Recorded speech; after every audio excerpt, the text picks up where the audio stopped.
네, 안녕하세요, 청취자 여러분. 보내주신 자료들을 바탕으로 오늘은 피지컬 AI에 대해 좀 깊이 파헤쳐 보겠습니다. 2025년 들어서 AI가 이제 단순 소프트웨어를 넘어서 뭐랄까 현실 세계로 직접 나오는 단계 같아요. 네, 맞습니다. 특히 엔비디아 CEO가 피지컬 AI 시대 온다 이렇게 얘기한 뒤로 더 주목받고 있죠. 네, 정말 뜨거운 주제죠.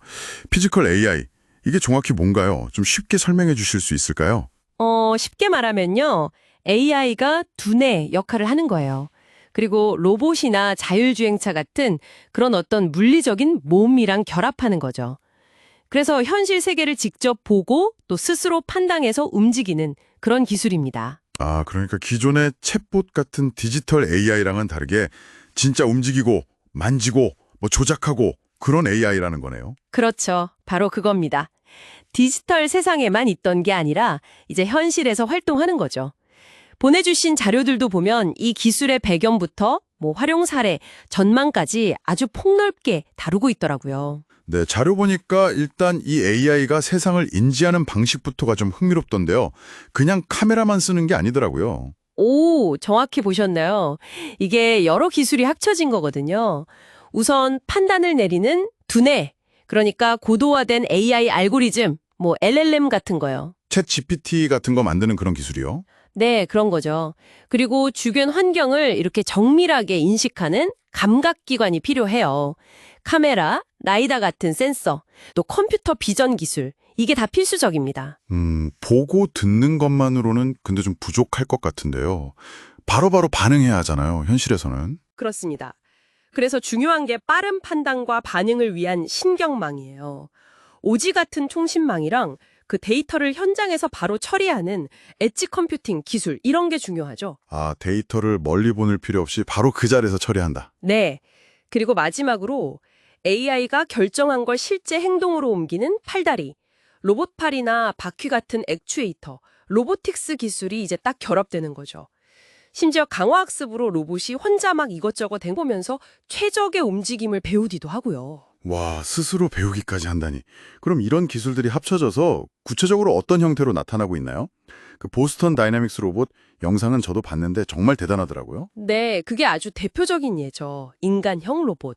말씀하신 보스턴 다이나믹스 아틀라스 2세대라던가 아니면 최근에 오픈 AI랑 피겨 AI가 손잡고 만든 로봇 있잖아요. 아, 네. 그 대화도 하고 물건도 옮기고 하던데요. 맞아요. 사람처럼 걷고 물건 잡고 심지어 대화하면서 작업까지 수행하죠. 그 외에도 뭐 스스로 운전하는 자율주행차, 물류창고에서 막 돌아다니는 자율이동 로봇, AGV나 AMR이라고 부르는 것들, 또 하늘을 나는 AI 드론, 이런 것들이 전부 피지컬 AI 사례라고 볼 수 있습니다. 듣고 보니 정말 대단한 기술인데 이게 그 예전에 공장 자동화 로봇이랑은 근본적으로 다른 점이 뭘까요? 그냥 좀 더 똑똑해진 건가요? 아, 그거 아주 핵심적인 질문인데요. 기존 공장 로봇들은 딱 정해진 일만 반복했잖아요. 근데 피지컬 AI는 그게 아니에요. 예상치 못한 상황이 생겨도 주변을 보고 스스로 판단해서 좀 유연하게 대처할 수 있다는 거. 그게 가장 큰 차이죠. 아하, 유연성. 네, 디지털 AI가 주로 가상세계에서 글이나 이미지를 다뤘다면 피지컬 AI는 진짜 현실 세계랑 부딪히면서 물리적인 작업을 하는데 초점을 맞춥니다. 단순히 정보만 만드는 게 아니라 실제 세상을 움직인다 이 말이네요. 자료에서도 활용 분야가 정말 무궁무진하다고 강조하던데요. 네, 잠재력이 뭐 엄청납니다. 제조업만 봐도요, 단순 반복 작업 넘어서서 예를 들어 저기 파란 상자 좀 작업대 위로 옮겨줘 이렇게 자연어로 말하면 알아듣고 복잡한 작업도 하게 될 거고요. 사람하고 같이 일하는 코봇, 이것도 더 많아질 겁니다. 안전하게 협업하는 거죠. 헬스케어 쪽도 가능성이 크겠네요. 정교한 작업 같은 거요. 그렇죠. 수술 보조라든지 환자 상태 실시간으로 보는 거 아니면 맞춤형 재활 훈련 이런 데 쓰일 수 있죠. 물류창고 자동화나 자율배송 로봇, 스마트팜에서 씨 뿌리고 수확하는 거, 자율주행 이런 건 이미 꽤 현실화되고 있는 분야들이고요. 맞습니다. 그래서 미국이나 중국 같은 주요 나라들은 이걸 국가 전략 기술로 딱 지정하고 엄청나게 경쟁하고 있어요. 어떤 자료 보니까 피지컬 AI 로봇 시장이 앞으로 25년 동안 400억 대 이상 공급될 거다 이런 예측도 있더라고요. 400억대요? 와, 상상하기 힘든 규모인데요. 어마어마하죠. 근데 이렇게 강력한 기술이면 해결해야 할 문제들도 만만치 않을 것 같아요. 물론입니다. 기술적으로는 아직 개발 비용이 좀 많이 들고요. 또 현실 환경이 워낙 예측 불가능하니까 완벽하게 적용하기 어려운 점도 있어요. 그리고 로봇이 사람 일자리를 대체할 수 있다는 문제, 노동시장 변화에 대한 대비도 필요하고요. 네, 그 부분은 정말 중요하겠네요. 가장 중요한 건 이거 같아요. 스스로 판단하고 행동하는 AI가 내린 결정. 그 결과에 대한 법적 책임이나 윤리 기준을 어떻게 만들 거냐, 이거죠. 한국도 그래서 국가 차원에서 전력 세우고 투자하고 인력 키우고 법도 정비하고 이게 시급하다 이런 지적이 많습니다. 네, 해결할 과제들이 분명 있긴 하지만 오늘 쭉 들어보니 피지컬 AI라는 게 AI가 디지털 세상을 넘어서 진짜 현실 세계로 확장되는 뭐랄까 거대한 흐름인 건 분명해 보입니다.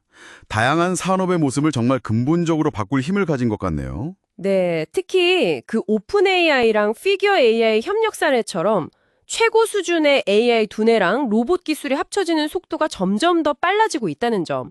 이건 좀 주목해야 합니다.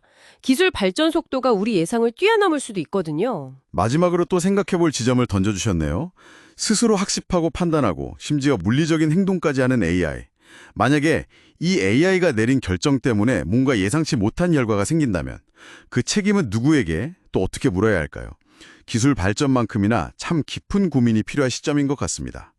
이 질문을 청취자 여러분과 함께 고민해보면서 오늘 이야기 마무리하겠습니다.